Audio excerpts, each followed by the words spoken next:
Pues bien, mañana es 2 de octubre, 50 años de lo acontecido en Tlatelolco, y aquí queremos ver, vamos a dividirlo en dos. En esta primera parte les propongo a mis compañeros que abordemos el tema de por qué Tlatelolco, por qué tuvo que haber esa masacre. Es una pregunta que no creo que tenga todavía suficientes respuestas, pero ya hay bastante material para entrar a ese tema. Pues se explica en gran medida por, yo creo que el nerviosismo propio de lo que estaba ocurriendo en México, el tema de la Olimpiada y la tensión geopolítica derivada, por supuesto, de la Guerra Fría, más un año de acumulación de factores que creo que en el caso mexicano no se ha discutido con amplitud. Es decir, había ocurrido meses antes todo el movimiento francés, por supuesto los jóvenes en distintas partes del mundo, en Berlín, en Praga, por supuesto también en los Estados Unidos de una manera muy clara habían tenido pues movimientos liberadores, movimientos libertarios muy amplios, y creo que a Díaz Ordaz, un conservador en toda la línea, aquello le parecía inadmisible. Bueno, pues yo creo que el Estado mexicano se empezó a caracterizar sobre todo a partir del final del gobierno de Cárdenas, pero muy marcadamente en el gobierno de Miguel Alemán, como represor Miguel Alemán en primer lugar del movimiento obrero, persiguió al Partido Comunista, lo sacó de la CTM y también Lombardo fue eliminado de este movimiento porque se fue a formar la CETAL, la Central de Trabajadores de América Latina, que era una central marxista, vinculada con el movimiento socialista internacional. Pero la represión fue en aumento.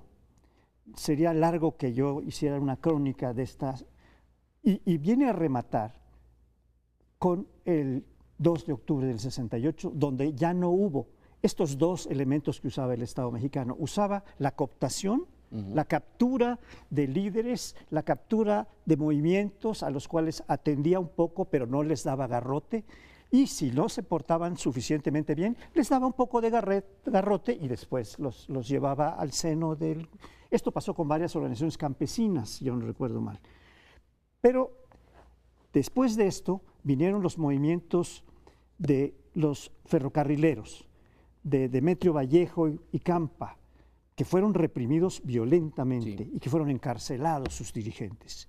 Luego vienen otros movimientos en donde hubo violencia, el de los maestros en los 60, a principios de los 60, en el 65 el de los médicos, que también fueron reprimidos. Que se cita mucho como antecedente directo, ¿no? El de 66, que es el movimiento estudiantil, no hubo una represión tan fuerte porque con los estudiantes se tenía todavía alguna consideración, pero en el de 68 la represión fue brutal, ya no hubo cooptación, bueno, hubo introducción de algunos líderes como Sócrates Amado Campos Lemos para ser un espía dentro del movimiento y pasarle la información al gobierno, pero la represión fue brutal, sangrienta, con cientos de muertes acribillados por un grupo del ejército.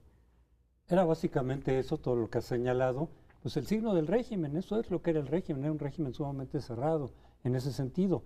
Negociaba y toleraba a lo mejor algunos movimientos, pero siempre dentro de sus estipulaciones del propio régimen.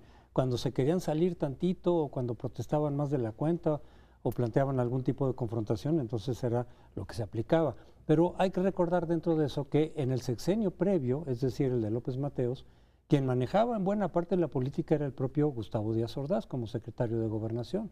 Y él siempre fue como muy duro en ese sentido. Sería un poco contrastante porque López Mateos se decía de izquierda dentro de la Constitución, más abierto en muchos sentidos, recuperando algunos aspectos sociales de la revolución que se habían olvidado en gobiernos previos, pero Díaz Ordaz pues no tenía precisamente muchas esas características y era uno de los que manejaban y tomaban las decisiones fundamentales en ese gobierno. Entonces, en ese sentido, como que hay una cierta continuidad entre esos dos sexenios.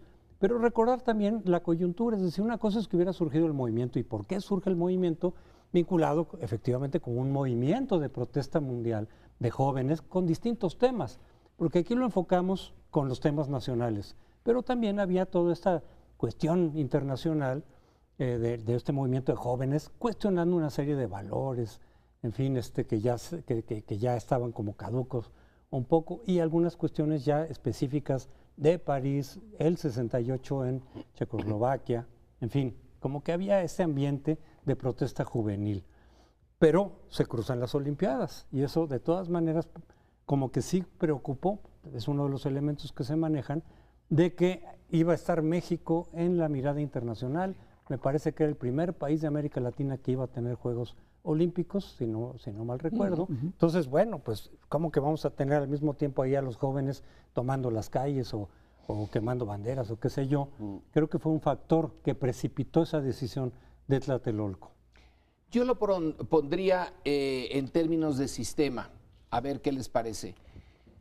Todo sistema autoritario, todos, pensemos en el de Franco, pensemos en el de Nasser, pensemos en de esa época y posterior, hay un punto que no puede tolerar, sea aquí, en África del Norte, en Europa, y que es una movilización independiente y que se prolonga en el tiempo. Independientemente de que hubiera o no hubiera habido la Olimpiada, que sí, es la primera Olimpiada, no en América Latina, es la primera Olimpiada en un país subdesarrollado. Después de Grecia, que tenía que ser allí la primera Olimpiada de la época moderna, todas las demás se hicieron en países desarrollados. Esa es la primera que iba a venir un país de la periferia. Iba a ser el equivalente al centenario de Don Porfirio. La Olimpiada no es que fuéramos a ganar mucho, aunque sí se ganaron, es exponerle al mundo la estabilidad y la bondad del régimen. Pero incluso si no hubiera habido eso, no puede subsistir, es antagónico a su naturaleza, un movimiento que dura semanas, meses, que hace demandas y que no se le puede cooptar.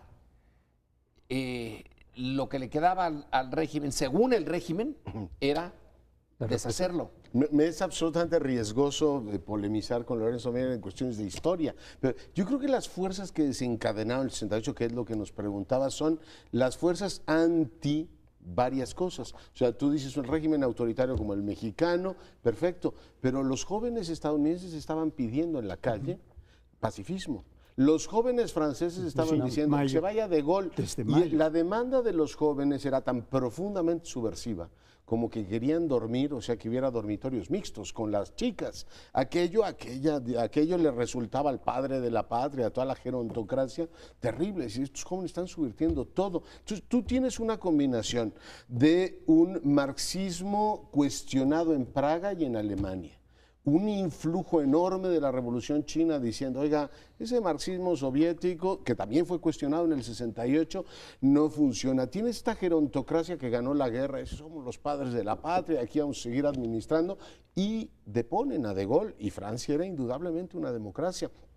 O sea, yo creo que lo que tuvo el 68, así como las grandes fuerzas de la historia, yo me estoy poniendo como Tolstoy en La Guerra y la Paz, que explican lo que ocurre en el campo de batalla, son fuerzas muy superiores a lo que estaba ocurriendo en México. O sea, por supuesto, la característica autoritaria del régimen, la forma en que se venía endureciendo, como Paoli lo explicaba, y esta idea de presentarnos ante el mundo como un país moderno que puede organizar todo esto.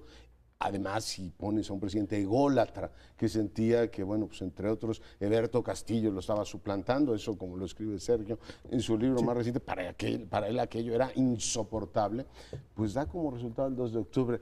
Pero bueno, sé que es absolutamente osado el análisis, lo pongo sobre la mesa. No, yo creo que es correcto desde una cierta perspectiva. Efectivamente, el 68 en México no estaba solo, como se dice ahora. Venía acompañado de todo este movimiento de democratización de los países comunistas, venía del movimiento de Mayo en París, en Francia, en donde tuvo una gran influencia. Francia es un país que tiene una gran influencia en México, muchos de sus intelectuales han ido a estudiar a Francia. Pero y Berkeley en Francia, o sea, sí, estaban, pero había muchos. Lo que pasaba en Francia, pedir lo imposible que decía el Rojo, es muy importante. Pero además, y refiriéndome al libro que mencionas de Sergio Aguayo, nuestro compañero de programa, hay una serie de informes en el libro en donde manifiesta, lo comentábamos hace un rato, la influencia de la CIA, que le pasaba informes, el señor Scott, que era el jefe de la CIA en México, le pasaba informes a Díaz Ordaz directamente. Y en estos informes había todo un contenido anticomunista al que curiosamente se sumaron los países socialistas. Eso también lo pone Sergio, porque tanto la Unión Soviética, Lombardo Toledano condenó al movimiento del 68, todo el PPS se volcó contra los jóvenes comunistas, subversivos, que eran miembros del imperialismo yanqui, porque ellos no pueden estar contra los comunistas. Bien, entonces, eso es cierto, pero también es cierto que las condiciones en México, la conciencia democrática había subido de nivel, porque el movimiento del 68 se convirtió, Sergio dice, en un movimiento cívico-estudiantil. En su momento se habló de estudiantil popular, porque empezaron a llegar sindicatos que fueron corridos, que fueron perseguidos con tanques el día que se hizo el desagravio a la bandera en el Zócalo. Y todo esto se juntó con la influencia extranjera de dos tipos, la que apoyaba este movimiento como lo de París o lo de que reprimía y violentaba este movimiento, incorporándose a la dictadura que existía con Díaz Ordaz. Yo creo que efectivamente no, habían muchas corrientes y muchos elementos y muchas interpretaciones, pero sí creo que también influyó, se ha dicho mucho, esta idea o esta posición de Díaz Ordaz de ser muy paranoico, ¿no? De ser, veía conspiraciones y demás, y que le vendieron y le alimentaron, digamos, también esta visión un poco más catastrófica de lo que en principio era el movimiento, tanto en términos de que estaba vinculada con los comunistas, y así se presentó por muchos años, y buena parte del público de clase media y demás lo dio por válido. Eran comunistas vinculados con poderes comunistas extranjeros que estaban armando aquí un intento de revolución, de derrocamiento del régimen, cosa que de lo que estaba lejísimos. O sea, el régimen todavía estaba muy fuerte como para que un movimiento pudiera realmente desafiar la estabilidad. Pero quizás sí lograron venderle esta idea a Díaz Ordaz, combinado con las circunstancias nacionales y demás, de que efectivamente ahí no eran solamente los estudiantes que estaban protestando por tal o cual cosa, ¿no? Sino que abajo de eso había una mano negra. Y también un poco esto de Berto Castillo que decías, le decía el presidentito, ¿no? Porque le decían, él se quiere quedar en lugar de Díaz Ordaz de la presidencia. Porque hizo el grito en Ciudad Universitaria. No, yo diría, nada más acotando, una gran contribución del libro de nuestro compañero Aguayo es esa. O sea, tú tenías un Díaz Ordaz delirante y de pronto le llegan informes de Gutiérrez Barrio diciendo que estos eran punto menos que la legión mefistofélica armada con sabrá Dios cuántas cosas, y la verdad es que todo estaba exagerado, igual que el de la CIA. Sergio demuestra que desde Virginia le decían al de la CIA, oiga, no exagere, o sea, tiene usted 4 versiones diferentes de lo que está ocurriendo. Entonces se juntaba el hambre con las ganas de comer, y aquello pues desembocó en un individuo furibundo como era el presidente Gustavo Díaz Ordaz. Es complejísimo. Yo sí insisto en que el sistema, hubiera sido Díaz Ordaz o no, no toleraba una movilización permanente en su contra. Es el momento en que el sistema mexicano autoritario del siglo XX llega a su máximo, cuando Ruiz Cortines ya no tiene, sobre todo López Mateos, ya no tiene que negociar con nadie la decisión máxima, que es dejar al sucesor, que es Díaz Ordaz. Ya el presidente es el poder y el movimiento lo reta. Pero la movilización es como me gusta decirlo así, es como la kriptonita para Superman. Deja a un sistema muy endeble, tiene que acabar con esa movilización. Ya nos queda poco tiempo. La idea del mundo externo influyendo me parece sí importante, pero secundaria.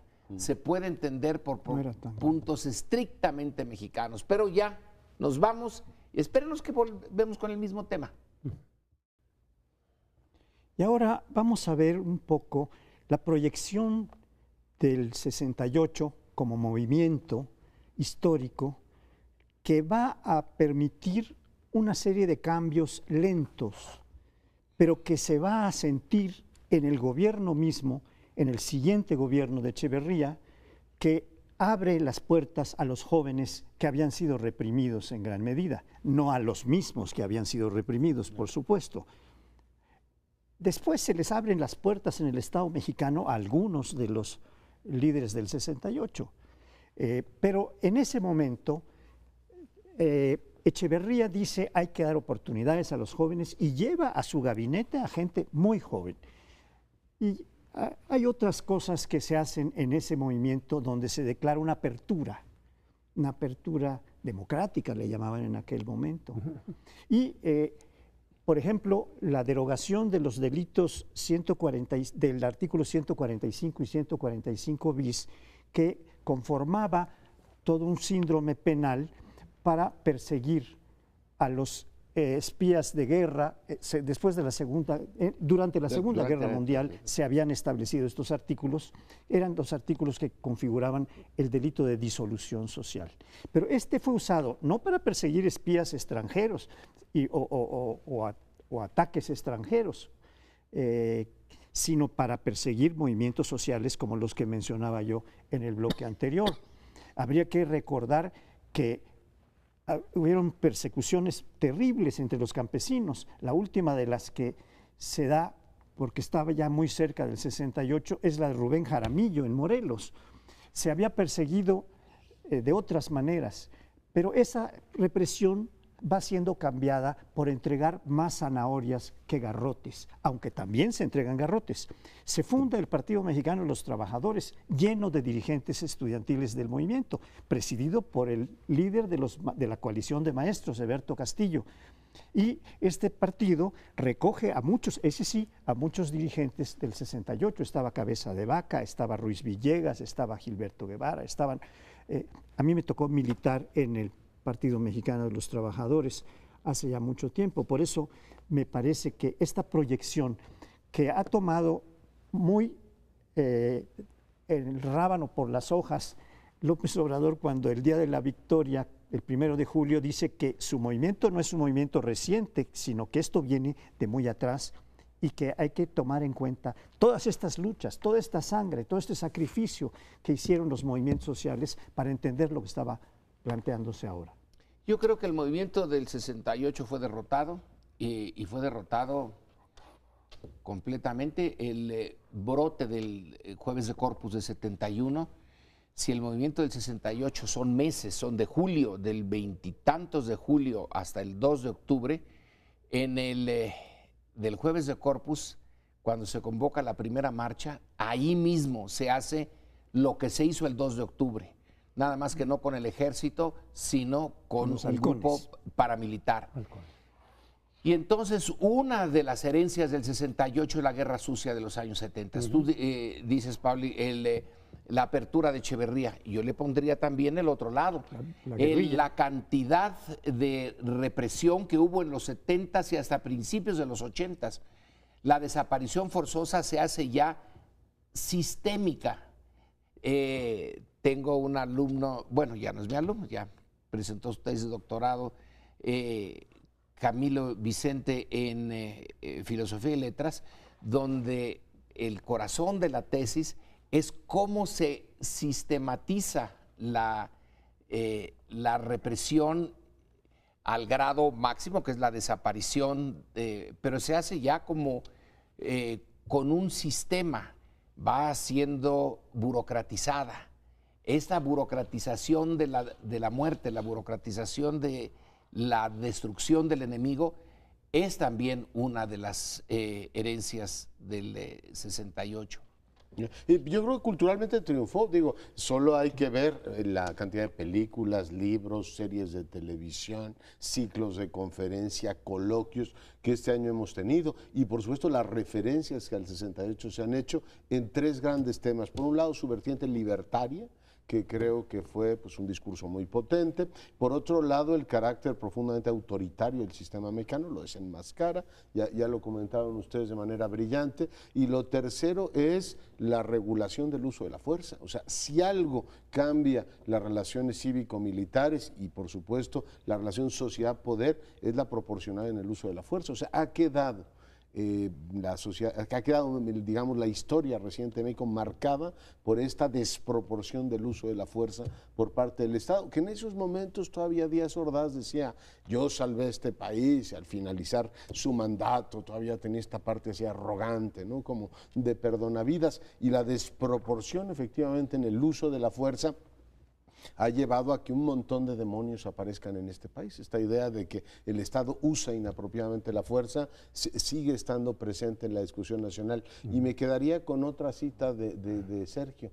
Cuando uno ve dónde y de qué manera han terminado tres de los principales protagonistas del 68, un Díaz Ordaz repudiado, o sea, todavía las caricaturas de un presidente repudiado como el emblema del autoritarismo, un Heberto Castillo que está en la rotonda de los hombres ilustres y un Winston Scott que está olvidado en un panteón por ahí. Yo creo que eso dice, o sea, la forma en cómo te vas y cómo te recuerdan dice mucho de ese movimiento también. Señala Lorenzo un poco la paradoja o contradicción quizá, que no es lo mismo, entre la apertura democrática, ¿no?, que Echeverría anunció y la represión a los movimientos guerrilleros y demás. Yo creo que es una respuesta distinta, una doble respuesta. Por un lado era abrir, que fue una apertura en realidad más simbólica que otra cosa, pero tenía que ver con cooptar a algunos de los jóvenes. Entonces de pronto aparecían ahí en su gobierno y en algunos cargos gente joven, jóvenes promesas, como mandando el mensaje de decir, no, jóvenes, vénganse por este lado, no se vayan por la confrontación. Era algo más demagógico que otra cosa, pero como que esa era la señal de esta apertura democrática. Pero el otro efecto de los 68 fue que muchos de los grupos que sí se identificaban con la izquierda, que no todos los jóvenes que estaban en eso eran de izquierda, había de todo. Ahí estaba Diego Fernández de Ceballos, recuerdo un video ahí en una arenga del propio movimiento antes del 2 de octubre, o estaba Zedillo también, que fue golpeado incluso por algunos granaderos, y que después yo no sé qué pensaba en ese momento Zedillo en su ideología, pero luego pues fue un representante, digamos, del neoliberalismo. Supongo que había jóvenes ahí de todo, no era propiamente el comunismo como tal, como lo quisieron presentar, pero muchos de los que sí tenían ideas de izquierda como que dijeron, oigan, esto nos deja en claro que no se puede por la vía pacífica. Intentamos por la vía pacífica y ve cómo responden. Tenemos que irnos por la guerrilla. Ya aparecieron algunas de ellas, de las urbanas, ¿no? 23 de septiembre y demás. Y la respuesta del régimen, de un régimen autoritario, fue esa, ¿no? La represión, la guerra sucia, sin juicios de por medio, etc. El problema no era nada más que dijeras, bueno, si están secuestrando gente o matando gente o robando bancos, pues que se aplique la ley. Pero no, eran juicios extrajudiciales, tortura y todo eso, ¿no?, de la guerra sucia, que llevó eventualmente también a otro viraje, que los propios de quienes habían incurrido en la guerrilla o en la vía armada, en 76, 79 dijeron, por aquí no vamos a ganar tampoco. Y entonces ante la apertura de la reforma del 79, la reforma política, pues muchos de esos grupos ya decidieron entonces incorporarse a la vía partidista, a la vía electoral, en parte porque todos esos años les había reflejado, por lo menos a muchos, decir, no podemos por la vía armada. Entonces fue un poco el contrasentido del 68 y después lo del 79. Creo que tienen razón ustedes dos. Me parece que efectivamente en el periodo de Echeverría apareció un rostro amable de apertura y de crítica a Díaz Ordaz, rompió con los emisarios del pasado, esta es la frase famosa de Echeverría, pero también cuando le toca a él su turno, que es el 71 que mencionaba el jueves de Corpus, pues no hace un sacrificio tan masivo, brutal como el 2 de octubre. Yo estaba en esas marchas, te puedo decir que eran golpes con palos, con y yo también estuve ahí, pero también usaron armas de fuego. Y también, debo decirte, porque tengo esa información, allí empezó a nacer o a manifestarse, ya había nacido, la Liga 23 de septiembre, que fue con los estudiantes y que sacó las ametralladoras y empezó a disparar también. Es decir, ahí ya se había lanzado esa alternativa que tú planteas y la guerra sucia de los años 70, en donde surge el Partido de los Pobres en el campo, en Guerrero, y surge la Liga Comunista 23 de septiembre, que tenía dos vertientes, la vertiente marxista, leninista, atea, y la vertiente cristiana. Yo estaba vinculado, nunca milité en la Liga 23 de septiembre, pero conozco a varias personas, amigos míos, algunos de los cuales estudiaron en la Ibero, que se fueron a la guerrilla y que empezaron esta guerra contra el Estado mexicano porque ya consideraban que no había otras opciones. Creo que esta es una de las proyecciones del 68, porque todos ellos, los de la Liga 23 de septiembre, estaban vinculados a este movimiento cívico popular que ya había venido creciendo y había rebasado el ámbito estudiantil.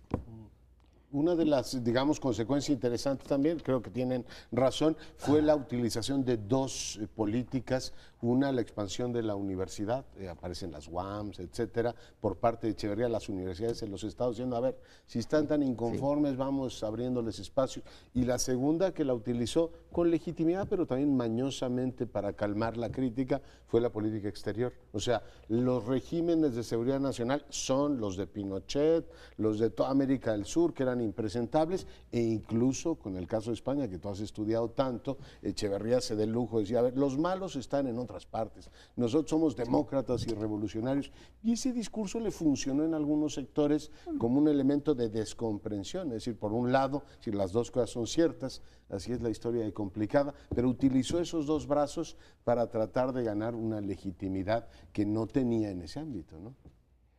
Pero de todas maneras tenemos esa, y no está resuelto el de la herencia del 68. Ahora la tenemos que repensar en función de nuestros problemas actuales. Todos los grandes movimientos, las grandes crisis, las grandes catástrofes se reinterpretan de tiempo en tiempo. 50 años nos da la posibilidad de reinterpretar el 68 según nuestra problemática actual, y dentro de otros 50 ya vendrán otras interpretaciones. Bien, llegó un momento en esta proyección en que el Estado mexicano se vio en una disyuntiva que planteó Reyes Heroles. O abrimos de veras y incorporamos a todas estas gentes a la lucha política, y entonces viene la reforma político-electoral de 1977-78. Y ahí se reconoce al Partido Comunista en el 89, por ahí, en las elecciones primeras que hay después de la reforma política. 79, ¿no? Bueno, pues nos vamos a un siguiente bloque, no nos deje. Cuando Donald Trump hizo campaña, decía que el Telecán era el peor tratado de libre comercio que haya existido en la historia y había, por supuesto, que terminar con él. Él se pronunció en favor de acuerdos bilaterales. Y esto pues parecía ser la nota, parecía ser el elemento dominante hasta hace algunos días. México negoció por separado con los Estados Unidos un acuerdo que se llamó provisionalmente ACME, Acuerdo de Comercio México-Estados Unidos, y finalmente, de una manera absolutamente cardíaca, este fin de semana, los canadienses dicen, nos integramos al tratado, que no sabemos todavía cómo se va a llamar, pero no se va a llamar, aquí hay dos elementos que tienen que ver más con el análisis del discurso, porque son muy importantes. Uno, Trump no quiere ir a hablar de Norteamérica, en todo caso no con nosotros y los canadienses, ni tampoco quiere hablar de libre comercio, porque suena tóxico el asunto. En los Estados Unidos la idea de libre comercio se ha convertido en un elemento negativo. Por tanto, tenemos un año y pico de negociaciones para terminar prácticamente en lo mismo. O sea, Canadá consiguió que le respetaran este principio que para ellos era innegociable, que era el asunto de resolver controversias, no solamente en los tribunales norteamericanos. En el caso mexicano, tanto la administración Peña Nieto, que es la que le va a tocar firmar el tratado, como la administración que viene del López Obrador, se han mostrado pues con regocijo absoluto al principio de acuerdo. Todavía no sabemos el contenido específico de los textos, pero pues yo supongo que la ruta legislativa en México no tendrá problema, ha sido inicializado por SEADE y por tanto con la autorización de López Obrador, por tanto el Senado morenista supongo que no tendrá ningún problema en tratarlo, en aprobarlo. Por el otro lado, el Congreso norteamericano, que había dado autorización al presidente Trump a negociar un trilateral, ahora no tendrá pues demasiados problemas en firmarlo, y en Canadá ven esto como una victoria. Y uno se pregunta, tanto brinco, año y pico de negociaciones para tener exactamente el mismo tratado, son ironías de la historia, ¿cómo lo ven? Bueno, no es exactamente el mismo, en algo nos pasaron a la báscula, en la parte de los automóviles, en la parte automotriz, que era la que le interesaba a México, más que la de los tribunales para tratar diferencias entre los tres, que esa le interesaba, como dices, a Canadá. Aquí era los componentes de los automóviles, y entonces pasamos de obligación para no pagar aranceles del 60 y tantos % de partes hechas en América del Norte a 70 y tantos %, que no parece ser muy dramático, y sin embargo, si uno les pregunta a los de la industria automotriz, resulta que sí va a ser interesante, y en eso México cedió. El tratado no es exactamente el mismo. Algo tuvimos que ceder, y lo va a usar, estoy seguro, Trump para justificar el triunfo de trumpista en este nuevo acuerdo. Sí, porque pues, fue él el que hizo todo este asunto. Ni los mexicanos ni los canadienses tenían mucho problema con el tratado que estaba vigente. Fue Trump el que dijo, ya se acabó, lo vamos a quitar o lo vamos a renegociar en bases totalmente distintas, favorables a Estados Unidos. Tenía que presentar algo distinto a su propio electorado. Y yo creo que para el caso mexicano, y para él también desde el punto de vista de los mexicanos o de la relación con México, era lo de los automóviles, que presuntamente le había quitado muchos empleos, en alguna medida sí, a la zona que construían en Estados Unidos los automóviles y demás. Sí, cuando uno va por allá te dicen, oye, no, es que esto sí le pegó, el tratado sí le pegó, hubo mucha gente que se quedó sin empleo, de pronto algunas ciudades se quedan medio desiertas en toda esa zona de donde estaba la industria automotriz. Aunque por otro lado también dice, sí, pero si meten robots ahí, eso también ha ayudado al desempleo. Ha sido la combinación en todo caso, pero en la percepción norteamericana es mucho lo del Tratado de Libre Comercio, en la industria automotriz en particular. Entonces seguro que esa va a ser su principal carta de Trump, para llegar a decir, oigan, ya no es lo mismo, ya les pusimos un límite. Y sí, algunos de los expertos en esto dicen, es que nos limitaron el crecimiento, es decir, sí hay un crecimiento importante de las exportaciones a raíz, digamos, de esto en México, de la industria automotriz, pero nos pusieron un límite, o sea, veníamos creciendo bastante bien, podíamos haber crecido mucho más, pero ya nos puso ese tope, que en adelante sí se va a sentir, a resentir. Y esa va a ser la carta de Trump para decir, no es lo mismo, sí les cumplí a ese sector del electorado. Bueno, yo creo que tienen razón en cuanto a que Trump desde un principio se manifestó contra el Tratado de Libre Comercio y dijo, vamos a hacer 2 negociaciones bilaterales con Estados Unidos, con Canadá y con México, pero no más Tratado de Libre Comercio. Esto lo dijo desde un principio, pero fue una táctica que le dio resultado, porque después de un conjunto de negociaciones que hicieron entre los tres, que fueron un buen número, yo creo que hasta abril, mayo, estuvieron reunidos los 3 negociadores, y después se fueron cada quien por su lado, y México negoció con Estados Unidos por iniciativa de Trump y de sus negociadores, y negoció exitosamente, para Trump, por supuesto. Ahora, no quiere decir que México lo perdió todo. Yo tengo la impresión de que los negociadores mexicanos, a los cuales se sumaron personal, al final sobre todo, un personaje de las filas de Morena, de SEADE, el doctor SEADE, que es un economista que es simpatizante de Morena, no sé si está afiliado o no, pero lo envió allí López Obrador, para decir que se habían logrado algunas cosas muy importantes y que valía la pena. Y recientemente acaba de decir López Obrador, pues bueno, aunque no se logró todo, sí hay muchas cosas que vale la pena celebrar. Y esto creo que nos da una idea de cómo se fue orillando a Canadá a decir, bueno, si no quieres perderlo todo, pues súmate, pierde algo como hemos perdido nosotros, pero vamos a mantener una cosa parecida, no igual, al Tratado de Libre Comercio, que aunque no se llame así, pero va a ser finalmente de los 3 países que conforman geopolíticamente Norteamérica, por más que le pese al señor Trump.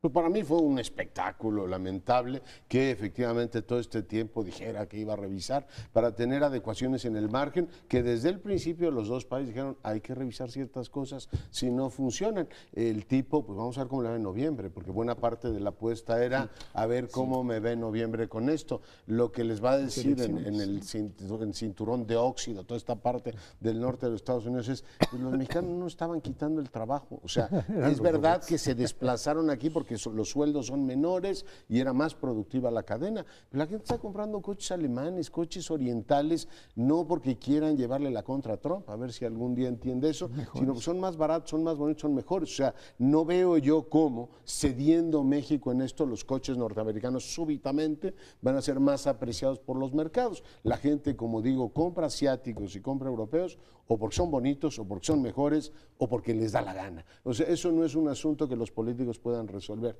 Yo creo que, bueno, finalmente celebramos todos que hubo empate, o sea, básicamente se quedó todo igual, o sea, las grandes magnitudes del Telecán. Y creo que el tema político, por un lado, para López Obrador es un enorme éxito. Por cierto, le llamó Justin Trudeau y le dijo, échame una mano con este tema. Yo creo que hay que valorar esto. Mañana nos dirá Marcelo Ebrard exactamente qué es lo que hicieron. Pero es un triunfo político para él porque tiene despejada la administración. Entra ya sin la incertidumbre de qué hacemos con el Telecán. O sea, yo creo que eso es un elemento importante para México. Y ya el Senado verá si, por ejemplo, llegamos a compromisos intolerables en materia energética. Digo intolerables para la nueva mayoría, que tendrá que revisar si efectivamente ese nuevo capítulo, igual que hay los buenos, ¿no? Transparencia, salarios, también se renegoció el energético y vamos a ver si es consonante con lo que la nueva mayoría piensa. Pero en fin, eso lo tendrá que debatir el Senado. En términos generales yo creo que es un buen empate para todos. O sea, Trump dice renegocié el asunto, Trudeau se metió al final y López Obrador dice tengo muchos problemas, por lo menos el frente externo no es un tema inicial. Oigan, y eso de los salarios mínimos, esa parte yo no la entendí del todo, que obliga a que las partes de los automóviles, una proporción de las partes de los automóviles, se haga en plantas que tienen $16 la hora. Entonces, ¿eso qué significa? Una de dos, o que algunos de nuestros obreros van a ganar como el presidente casi, o que van a perder trabajos. Porque es que se están mecanizando. Yo creo que es una gran noticia, ¿no? Para la planta laboral mexicana, ¿no? Pero ¿tú crees que a alguien les vayan a pagar $16 la hora? Es que era un arma de doble filo, porque por un lado dices, oye, qué bueno, ¿no? Que legalmente les paguen más. Es parte del problema, es parte de lo que aquí se ha dicho, que tenemos salarios muy bajos. Pero esa es la parte de ventaja comparativa, que justamente provoca que muchos capitales se vengan para acá a invertir en lugar de quedarse en Estados Unidos. Social que y esa era la parte, digamos, que le afectaba a Estados Unidos. Entonces, ¿quién sabe? Si de repente digan, no, pues entonces, ¿cuál fue la ventaja ya de traer las inversiones a México si esa era la parte que les convenía? Bueno, yo quisiera agregar nada más la siguiente observación. La industria automotriz está en plena crisis. Están surgiendo no solo automóviles eléctricos, sino automóviles que se manejan solos. Está toda esta experiencia del Tesla, etcétera. La industria automotriz se va a venir abajo en una gran proporción porque se va a automatizar y eso hará que las máquinas que no ganan $16 la hora cuestan algo porque se conectan a la corriente eléctrica, etcétera, pero no ganan eso, van a desplazar a los trabajadores mexicanos y norteamericanos y de Alemania y Japón y de todos lados. Esto es algo que debe haber considerado la gente de López Obrador, pienso, como el doctor Seade, para decir, cedamos aquí porque esto está yéndose por la barranca en alguna medida. Porque no se canceló completamente la relación, sino que se aumentaron los contenidos de piezas que tienen que incorporarse en el armado mexicano provenientes del extranjero. Se incrementaron los contenidos de Estados Unidos, ¿no? Sí. Pero no se perdió completamente el asunto. Entonces, es un asunto que va apacentándose en el mismo tiempo en el cual se desarrolla y se va a pique la industria automotriz. Y en el pentagrama mexicano, para terminar, irnos a una pausa, pues es un triunfo postrero para un Peña Nieto que le tocará firmar ese tratado y un triunfo inicial para el observador que no tendrá que estar lidiando con Trump por lo menos 3 o 4 meses. Pausa, regresamos en un instante. Ya ha habido una serie de anuncios respecto del combate a la corrupción de esta última parte del gobierno de Peña Nieto. Entonces, lo más llamativo fue, digamos, la sentencia que se le dio al exgobernador de Veracruz, Javier Duarte, que es una sentencia muy baja para todo lo que hizo. Él es el símbolo de la corrupción de este sexenio, del haber desfalcado a su estado. No fue el único, pero es el más simbólico de los varios gobernadores, sobre todo del PRI, aunque no exclusivamente, que saquearon a su estado. Y de pronto tenemos una sentencia que dicen que no es la única, que podrían venir otras, de algunas cuestiones pendientes que están por ahí, pero 9 años es muy poco para lo que él hizo, que además se pueden bajar a 3 años, 3 años y medio de sentencia y 58,000 pesos de multa, que en relación con lo que se supone que él saqueó, él y su equipo, su gente, pues es una cuestión ridícula, absolutamente, que lleva a pensar o a ratificar la tesis de que estaba pactado con él. Desde que lo trajeron de Guatemala había muchos trascendidos, teorías de decir, se pactó con él, por ejemplo, el dejar libre a su esposa, que se ha visto cada vez más que sí estaba involucrada también, no es que fuera solo la esposa de quien se corrompe, sino que estaba metida también en todo este tipo de transacciones, pero que el acuerdo era, déjenla a ella, yo encaro el asunto. Y se decía probablemente también para el periodo político electoral, desde el 2016 al 18, había que prenderlo a él y a algunos otros. Pero quizás sobre la base de decir, mira, cuando pase la elección ya vemos la manera en la que te puedas salir relativamente pronto. Pero está el caso también de Alejandro Gutiérrez, quien fue también en 2016, pero de otra manera, desvió fondos federales, 250 millones aproximadamente, para llevarlos a la campaña del PRI. Eso está bastante documentado por parte del gobierno de Chihuahua y ahora también le están abriendo desde la PGR el caminito para que quede libre. Desde luego, parte del asunto que se ha especulado es ellos saben demasiado, como se dice. Es decir, ellos podrían eventualmente, si los van a dejar ahí, eventualmente podrían empezar a decir hasta dónde llegaría el asunto, porque lo de Gutiérrez no es que se quedara nada más con él, para arriba podrían haber responsabilidades. Y en el caso de Javier Duarte y César Duarte, que ese sí no lo han agarrado y probablemente ya no lo van a agarrar, de Chihuahua, pues había una relación muy cercana con Peña Nieto desde la elección presidencial misma del 2012. Entonces, entre amistad y entre compromisos y entre no vaya a sacar la sopa, pues, este tipo de componendas provocan una vez más que los casos de corrupción, por lo menos estos en particular, queden relativamente impunes y en algunos casos totalmente impunes. Yo quisiera agregar algunos datos en relación con lo de la puesta en las puertas de la libertad a Javier Duarte, porque en la sentencia lo obligan a devolver 40 de los 90 predios que había adquirido con dinero oficial del Estado. Bueno, pues está cómoda la transacción, ahí están 40, yo me quedo con otros 50, total. No soy un cuentachiles, dice, no, quédense ustedes con 40, yo me quedo con la otra parte, parte de los cuales está usufructuando de esos bienes, no digo de los inmuebles, sino de otros bienes que, por supuesto, tiene Karime Macías, que vive en Londres, cuya extradición se dijo que podría empezarse a tramitar, pero no hay ninguna huella de que esto sea así. Es decir, estamos viviendo un tiempo de pago de deudas políticas, ¿no? Ustedes fueron gente nuestra, ustedes han caído presos, han incurrido en estas, pero van a salir pronto, ¿no?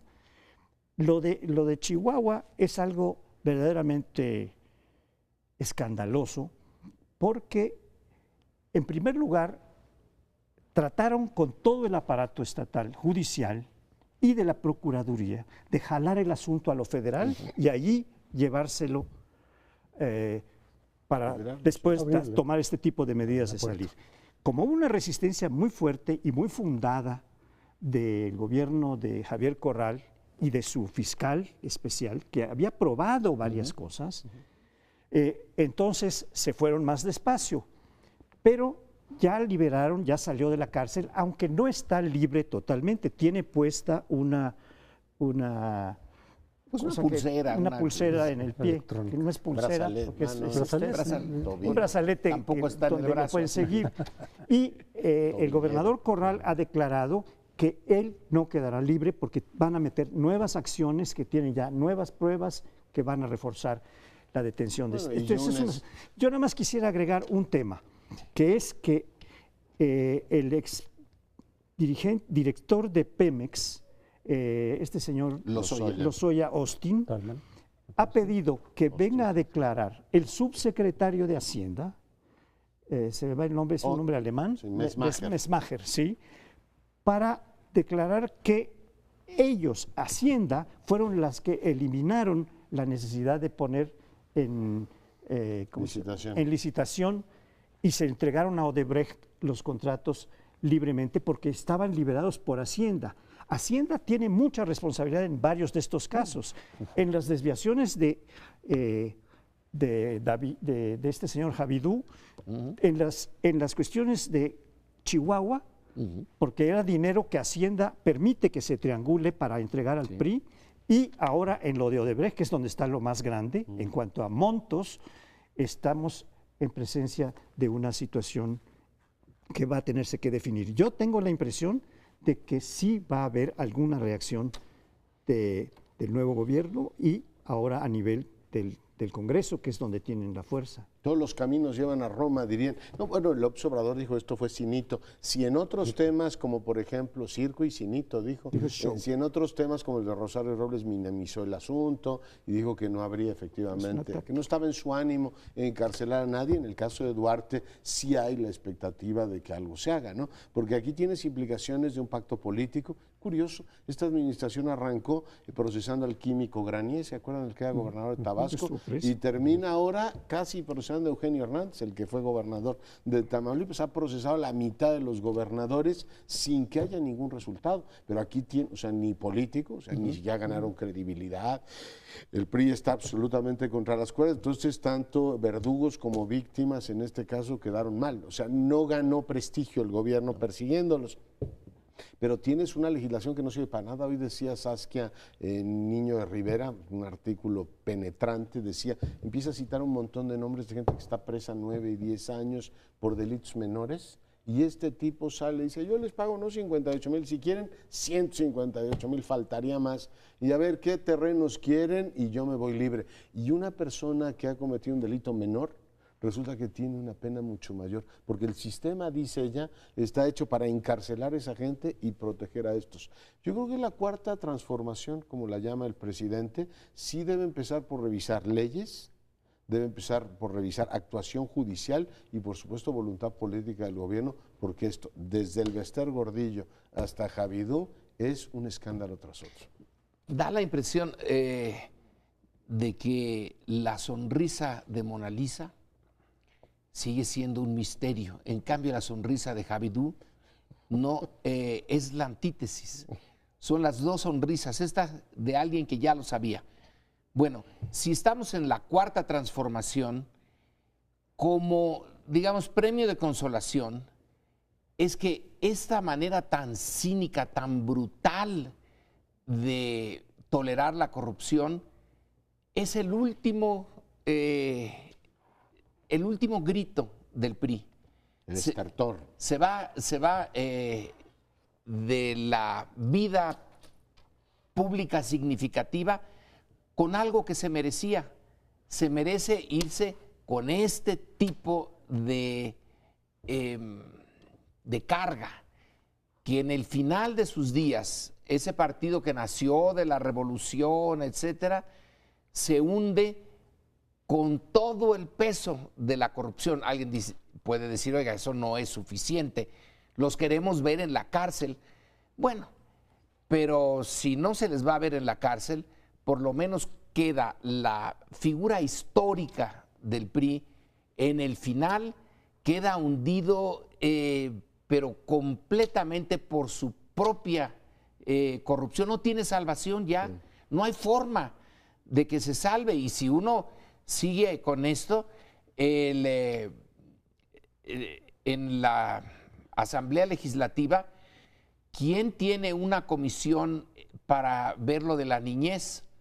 La que trabaja con Cuauhtémoc Gutiérrez. ¿Quién fue la secretaria de Cuauhtémoc Gutiérrez? Pero ahora es Congreso, ¿eh? Es Congreso, Ya. sí. Bueno, el Congreso de la Ciudad de la México. que fue secretaria de Cuauhtémoc Gutiérrez y que fue la organizadora de una red de prostitución para el dirigente priista de la Ciudad de México. Sí, todo está hecho para que sea el Big Bang del final del PRI. Uno podría concluir esto que dices, que genio y figura, sí se va a despedir o se está despidiendo el PRI, porque yo creo que sí va en la ruta de la desaparición.